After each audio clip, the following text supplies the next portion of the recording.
I'm Chef Carrie Bonfitto. I'm the Culinary Program Manager for our Holistic Chef program. So I write curriculum and I sub for classes. I make sure our instructors are supported. And I'm very excited to be sharing this demo with you today. And I am in the Los Angeles area, kind of near Pasadena. So hello to the other LA person out there. And I'm going to pass it to Anita. Thank you, Chef Carrie. Hi, my name is Anita Padala, and I am the instructor mentor for the Nutrition Consultant Program at NHI Bauman. Very happy to be here today and work along Chef Carrie in explaining the recipe and the wonderful ingredients that go with it.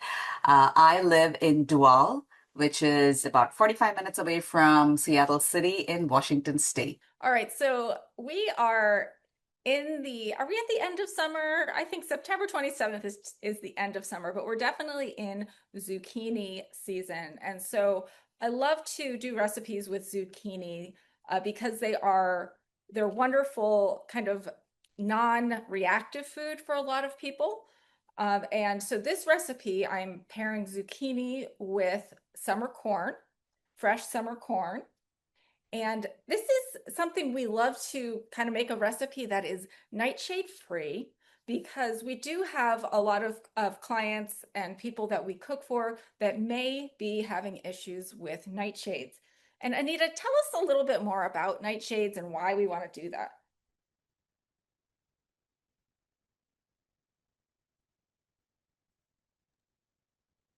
Hey, thanks. Thanks, Chef Carrie. Nightshades are a little bit in the tricky area. They contain alkaloids called solanine, which is why some people with arthritis or gut sensitivity, they like to kind of take it out of their diet and they feel much better doing so.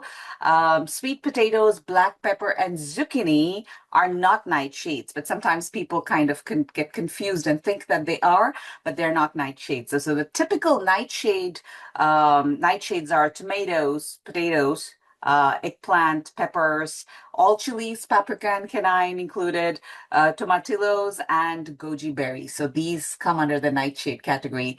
Yeah, back to you, Chef Carrie. Wonderful.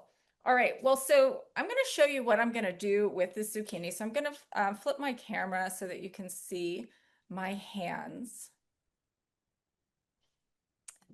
And so what I've done is I've taken two medium zucchinis. So when we're looking at recipes, whenever something says medium, it's usually you can weigh it to know it should be about 5 to 6 ounces is what a medium vegetable is. And these are pretty small when you think about it, but these are medium zucchini. I know we're used to seeing like the giant zucchini that we might see at the state fair or something like that, or if you're growing your own, you kind of let them go maybe longer to make them bigger. But this is the size that we're talking about for this recipe. And so I've actually grated with my box grater two zucchini and put them in this strainer and added a little bit of salt. And then I'm letting these sit so that I'm draining out the water. I've been doing this for about 20 minutes. I think you can do it for about 10 in the recipe, but I'm really controlling the water. Cooking is a lot about controlling water. And I want to make sure that my fritters or my fritters don't get too soggy. So a fritter is really just a pancake that has a lot of vegetables in it. And so what I'm gonna do is actually squeeze this out even more so that I can make sure that this is really dry. So this is just a kitchen towel, flour sack kitchen towel. You could use a nut milk bag or something like that. But as I do this, you're gonna see how much water is gonna come out of this zucchini. And as I do that, Anita can tell us about why we love zucchini. Yeah.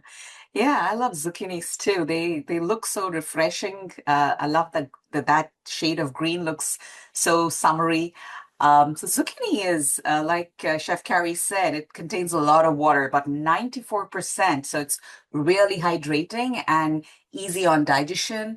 Also is rich in vitamin C, A, and potassium, manganese, and fiber. So that's an excellent profile to include in our diet. Yeah. Yeah, and so this water, I'm not going to throw it away. I'm going to keep it in case I need it for anything in this recipe.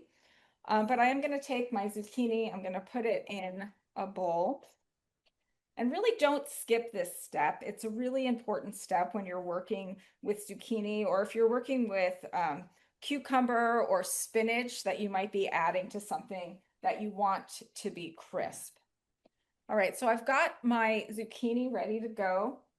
Now I need my corn.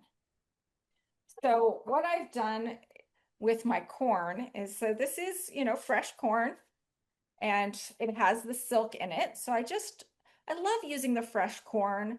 If you can get it in the summer, it's just such a sweet vegetable and it really adds natural sugars to this dish.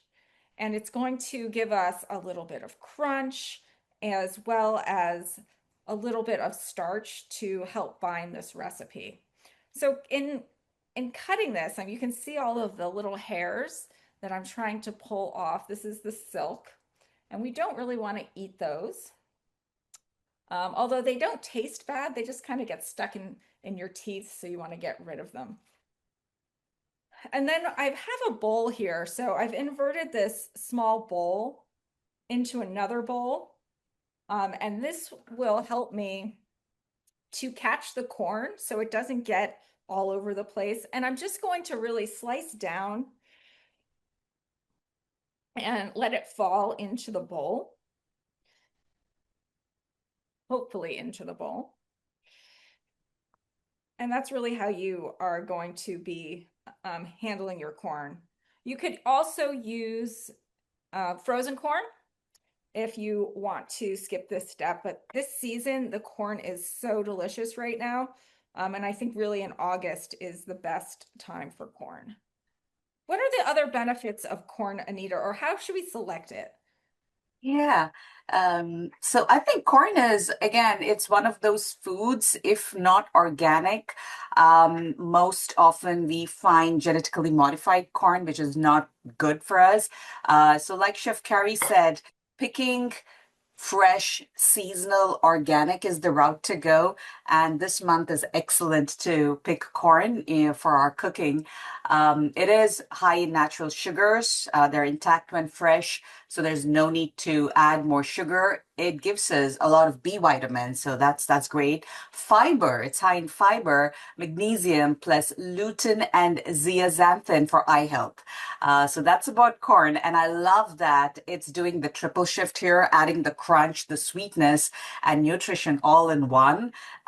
So yeah, I think we don't need to add any more breadcrumbs or sugars.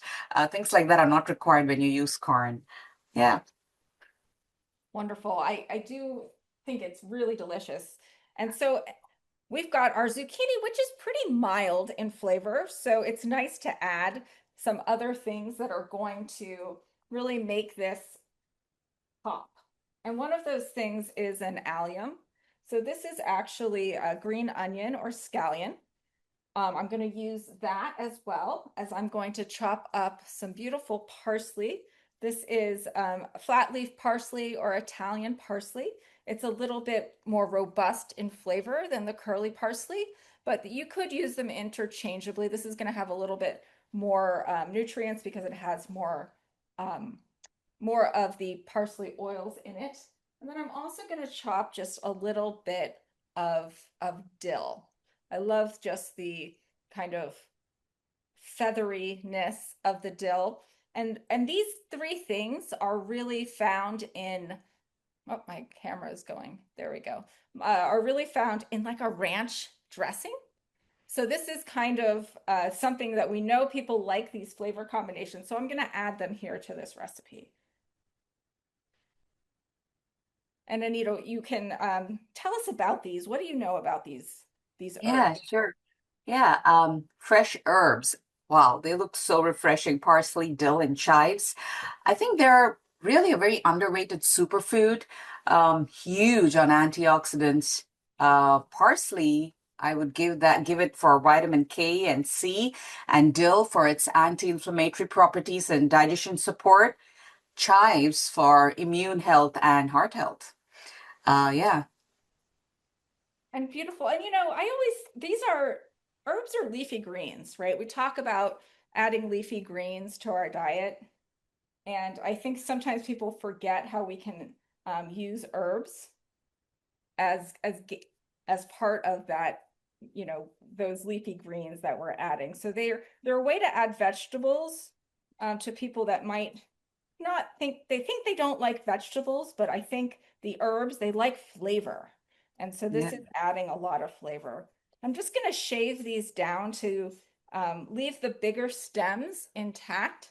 And I'm going to use the rest of this to make a parsley oil. You can use the stems, have a lot of flavor, but I don't want any of those harder woody stems in what I'm cutting.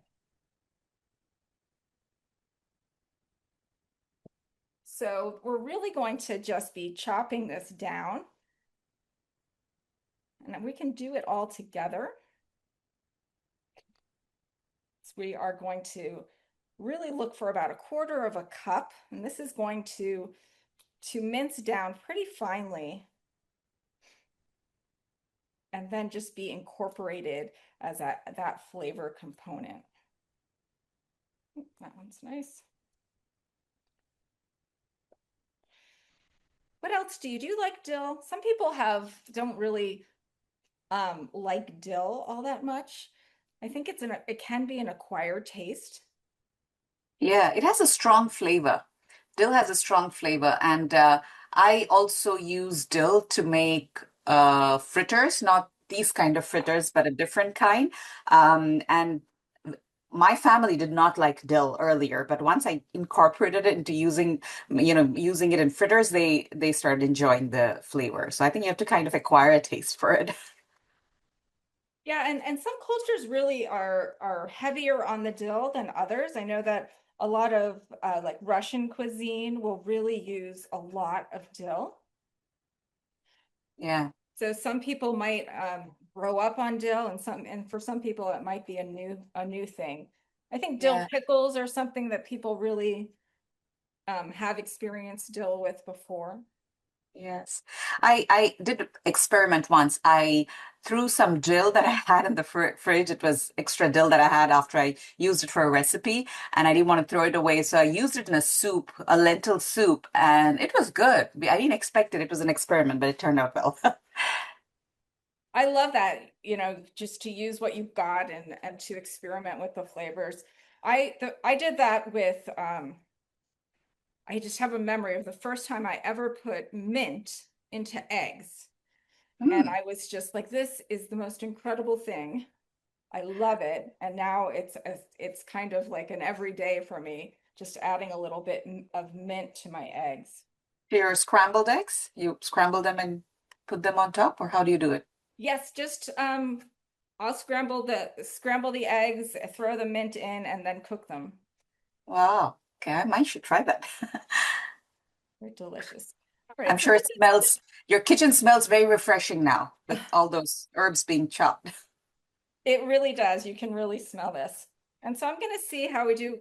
This recipe calls for about a quarter of a cup, but I don't like to like just use some of my herbs and then put the rest in the fridge. I feel like if I don't chop them all at once, they just sit there. So Yeah. we can freeze this in oil if it's too much and have this for other recipes.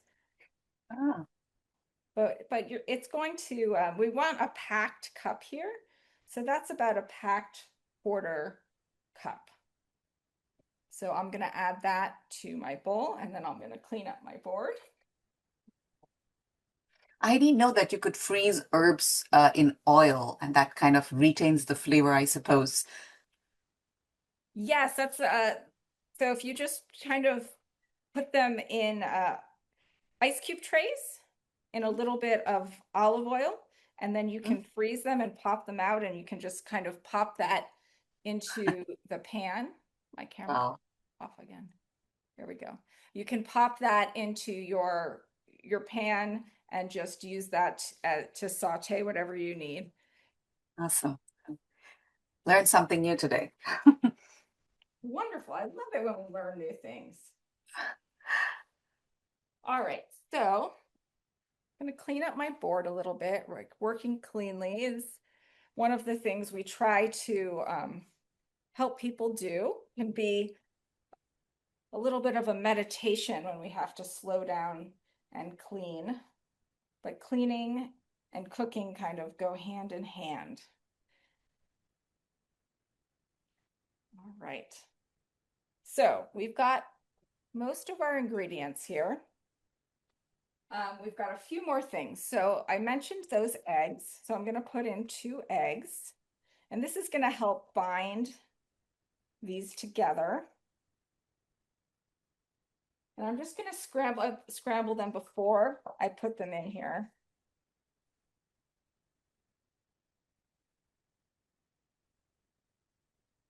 To start to mix this together.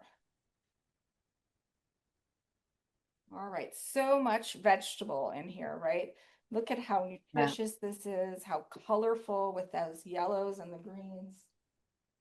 I love that you incorporated eggs into this recipe because I think eggs are super packed with protein and choline at 6 grams per egg. So I think that's an amazing profile. Choline for brain health, lutein, zeaxanthin for eye health, B12, riboflavin, selenium, vitamin D. Oh my God. And most of all, it's satiating. Yeah, yeah, right. It's so important to feel full when we're eating to help us to stop overeating. All right, what I just added there was more protein in the form of chickpea flour, so protein and fiber.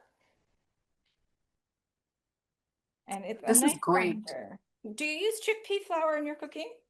I do. I do. I also think that it is a great substitute for wheat flour for people who cannot use wheat. If they are gluten-free, works for celiac or gluten-sensitive people.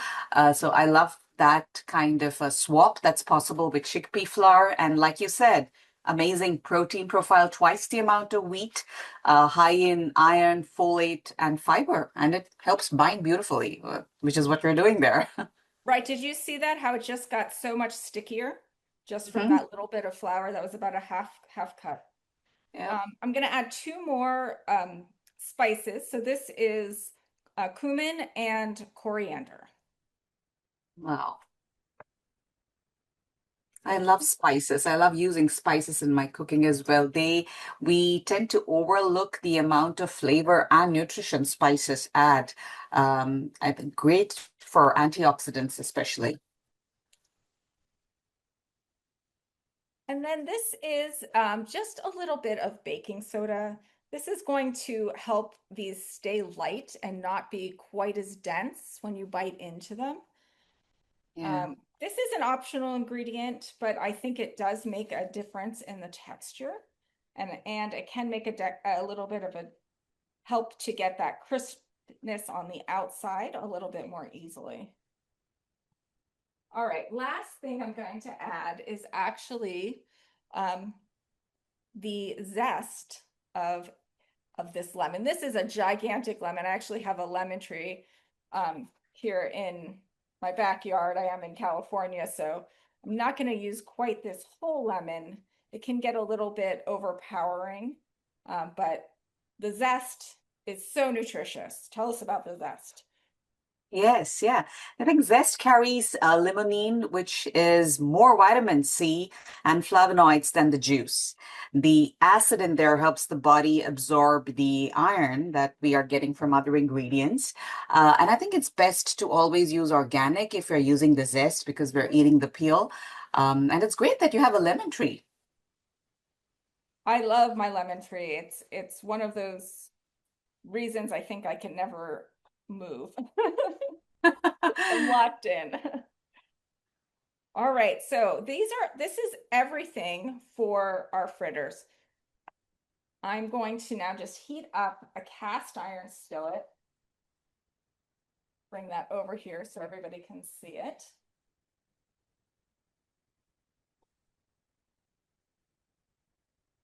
This is an induction burner, which works well with cast iron.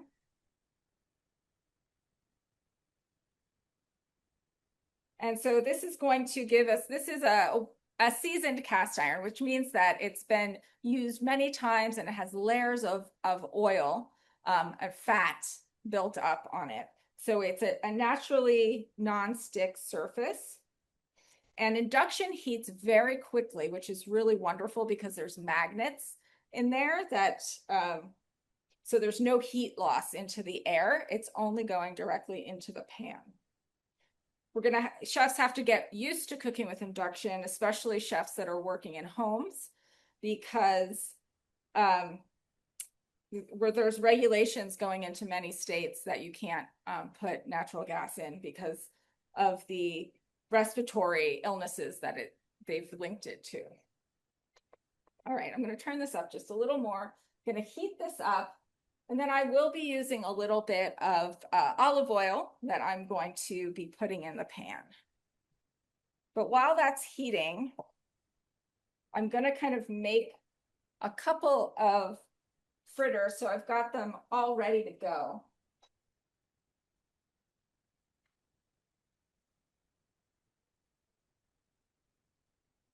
So I am going to use my scoop, right? So this is helping me to measure them, and so that they'll all be the same size. So I'm going to do, this is about a 2 tablespoon cookie scoop, and I'm just going to give them a little press.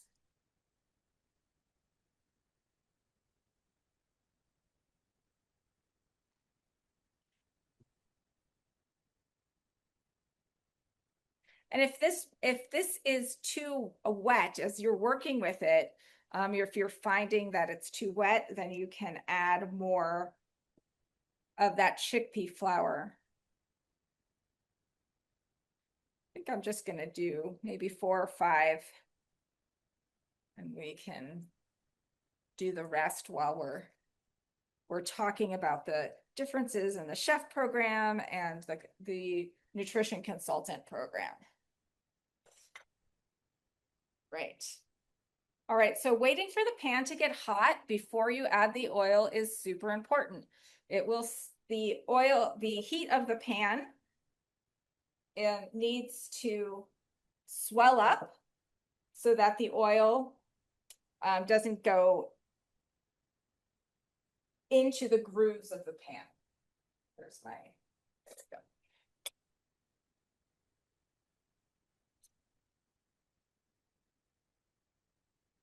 So I'm gonna let these.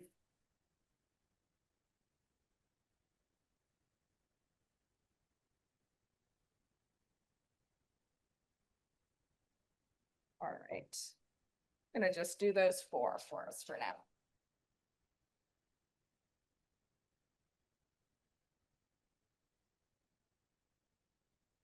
I'm gonna turn this down a little bit. I'm starting to get, I can tell a nice crispness already as they went down, and so that's going to be searing the outside, and we're going to have a nice tender inside. While I'm doing that, while those are cooking, I have a few things ready to make a dipping sauce.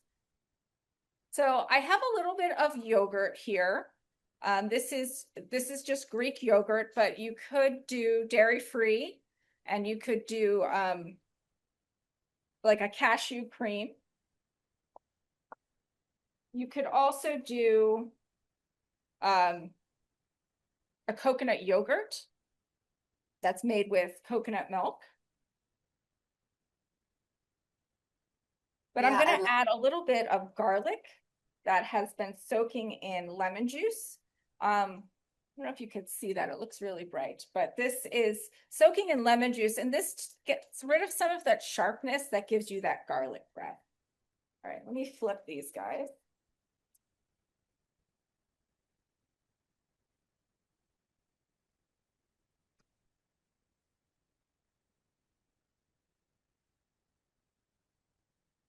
They look delicious already. Well, my pan was on the burner a little unevenly. That's why they're cooking a little bit. You can see this one didn't cook quite as much. Yeah. I just saw that you put some raw grated garlic into your yogurt.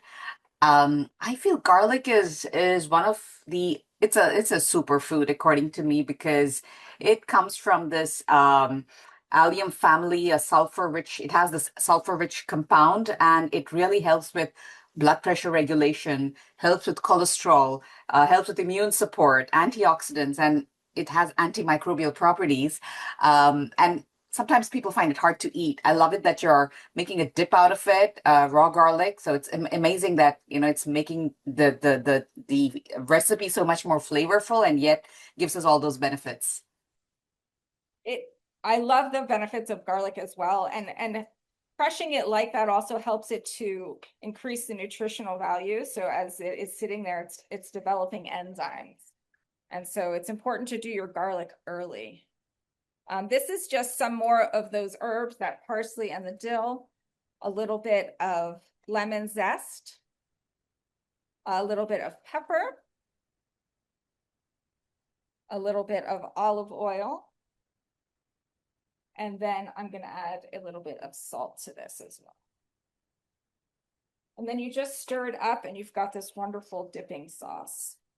And more protein from that Greek yogurt there. 15 to 20 grams per cup is what we get from Greek yogurt, live probiotics for gut health, high in calcium, B12, and very satisfying. So yogurt's great. And I love that you mentioned we could swap that for people who do not want dairy. We could go for cashew butter, maybe thin it down a little bit with lemon juice. I think, would that work, Carrie? Absolutely. And I did put some lemon juice. The lemon juice was with the garlic. So there's definitely Yeah. some of that in there too. And the olive oil also helps to make it a little bit thinner. Yeah. So this is our completed dish. Let me get this out of our way, but I will make a few more of those while everybody is chatting.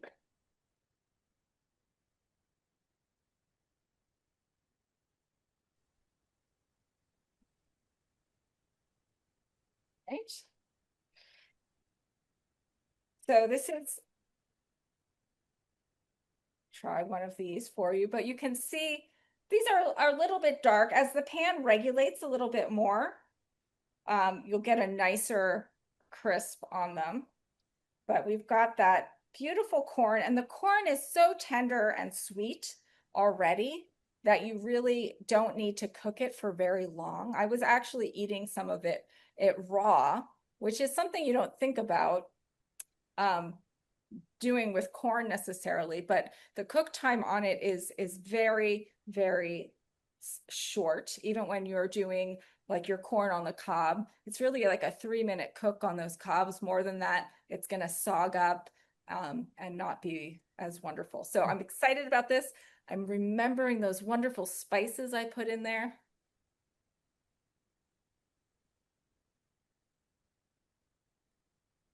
I love coriander. So coriander is the seed of cilantro. So it has just this fresh flavor to it. And there's nothing like cumin. It has its Mm. own feel. It's a little bit bitter, but it just makes things really savory and a little bit umami that might not be meaty, right? So umami we associate with mushrooms and animal proteins. And so using it in with vegetables kind of tricks our brain a little bit, gives us a little bit of umami. So these are Wow. delicious. They're soft. They're crunchy with the corn. I really hope you try them. Yeah, thank you. Looks delicious. Yeah, and I love the overall nutrient profile of this meal that you just made. It's got complex carbs. It has a plant, or you can use a dairy protein in there, healthy fats, fiber, wide spectrum of vitamins and minerals, gluten-free. nightshade-free. Dairy is optional, seasonal, no refined sugar. I think it's an absolute treat. I mean, amazing texture. So I can almost taste it from here just looking at you make that and taste that, Carrie. Thank you for that wonderful recipe. Well, and thank you for all of the nutrition information. It's so good to Yeah. know what we're eating.